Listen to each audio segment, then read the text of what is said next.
High Executor Draxthar stood at the observation deck of his flagship Dominion's Will, gazing at the primitive blue planet below. His species, the Jothic, had conquered 47 star systems over 3 millennia. They were apex predators, 12 feet tall, armored exoskeletons, crushing mandibles, and a social hierarchy perfected through absolute dominance. Earth would be conquest number 48. Initial scans confirm the natives are mammalian bipeds, his science officer reported. Small, soft-bodied, no natural weapons. They cluster in hive-like structures. Classification, insect-level intelligence. Draxthar clicked his mandibles in satisfaction. Insect minds are easy to subjugate. They follow simple commands, panic when the queen, or leader, is eliminated, and scatter without coordination. He'd seen it dozens of times. Species that built cities but lacked true sentience. They looked organized from orbit, but up close were just animals following instinct. Commence landing protocols. Standard pacification, eliminate leadership structures, demonstrate superior force, accept surrender. 3 Jothic dropships descended on a human city, New York. The translator identified it. Draxthar led his warriors into the streets, expecting the usual response, screaming, running, chaos. Instead, they found organized evacuation. Emergency vehicles moving civilians efficiently. And somewhere in the distance, sirens that sounded almost like warnings. Curious, Draxthar mused. The insects have alarm systems. Then the humans returned fire. Not panicked, scattered resistance, coordinated military response. Bullets pinged off Jothic armor ineffectively, but the tactical positioning was sophisticated. Humans used cover, flanking maneuvers, concentrated fire on joints where armor was thinnest. Sir, his second-in-command said nervously, these insects are employing advanced tactics. Instinct, Draxthar dismissed. Even primitive creatures develop defensive behaviors. But over the next hour, something became undeniable. The humans weren't fighting like insects. They were adapting. When bullets failed, they switched to explosive weapons. When explosives proved insufficient against Jothic armor, they targeted vehicles, buildings, infrastructure, trying to trap rather than destroy. And they were communicating. Constantly. Coordinating across vast distances with electromagnetic technology, sharing information, adjusting strategies in real time. Executor, the science officer said, his voice trembling, I'm detecting millions of communication signals across the planet. They're not hive-minded. They're individuals, coordinating voluntarily. Draxthar felt the first flutter of concern. Hive minds were predictable. But millions of independent intelligences choosing to cooperate? That was something else entirely. The situation deteriorated rapidly. Human military forces arrived, not mindless drones, but trained soldiers with ranks, specializations, and clear command structures. They weren't trying to defeat the Jothic through strength. They were studying them, probing weaknesses, buying time. Time for what? Draxthar got his answer when the sky filled with human aircraft. Dozens of them, each carrying weapons that made his armor suddenly feel inadequate. Then came the ground vehicles, massive tracked machines that made the earth shake. This isn't an insect colony, his second-in-command whispered.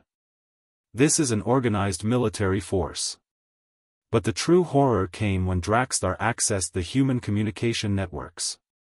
His translator struggled with the complexity, but fragments came through. Evacuated downtown, minimal casualties. Air support inbound, coordinate with ground teams. Studying their armor composition, recommend thermal weapons. All units, do not engage unless civilians are threatened. That last one made Draxthar's blood run cold. The humans were showing restraint. They could have unleashed their full arsenal but were holding back to minimize collateral damage to their own cities. These weren't insects operating on instinct.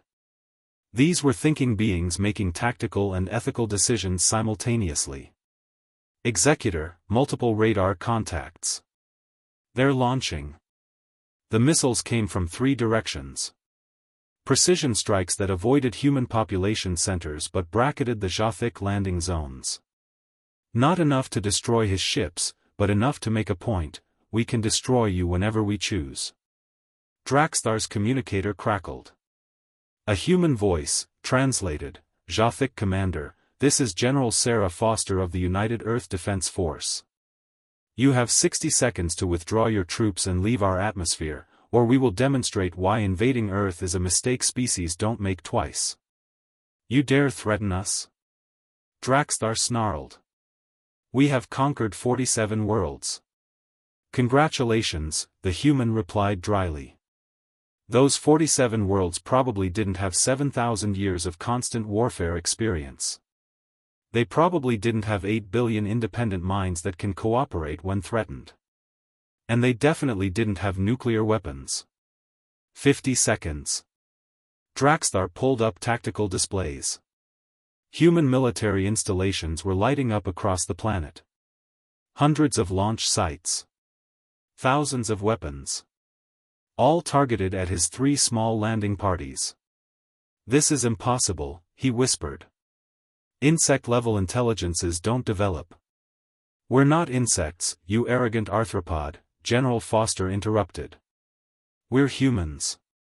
We built civilizations while fighting each other for millennia. We split the atom while trying to destroy each other. We reached the stars despite spending most of our history at war. You picked the wrong planet to underestimate.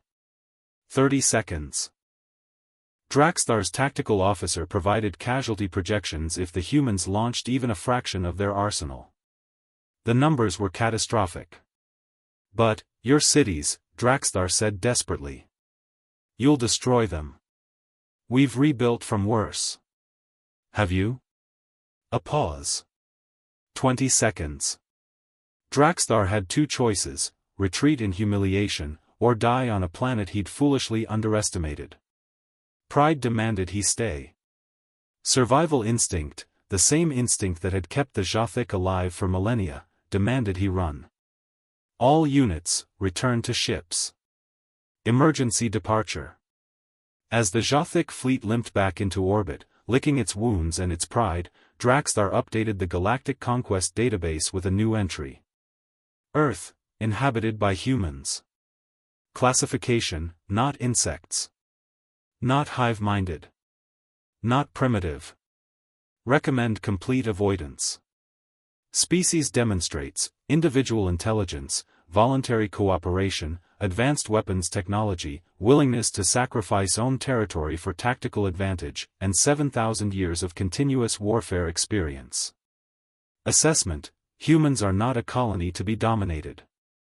They are a unified threat despite internal diversity. Conquest difficulty: impossible. Survival strategy: leave them alone. He added one final note, based on something General Foster had said during their last communication: humans have a saying, don't poke the bear.